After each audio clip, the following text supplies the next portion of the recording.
Hello mga ka-venture. So ganito nga po nangyari sa amin. May isang venture tayo sa Pangasinan at ang report nila nagkakameron ng error pag binubuksan yung makina at nagpiprint sila. So no choice po tayo kundi palitan ng bagong makina ulit. Brand new po yung nakalagay sa kanila, kalalagay pa lang po namin brand new. Talagang pag ganyan na nararamdaman namin na mayroong problema na kaunti, pinapalitan rin ho ulit namin ng bagong makina, talagang brand new, as in wala pa hong tinta. Ganyan ho tayo sa ating sistema.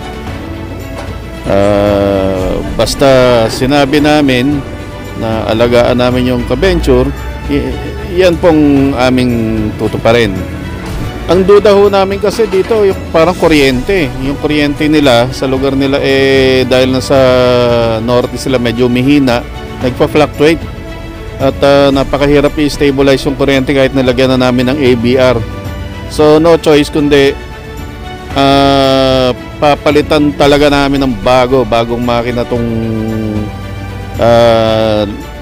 na ginagamit nila para wala hong kaduda-duda na baka may diferensya yung makina or nagloloko.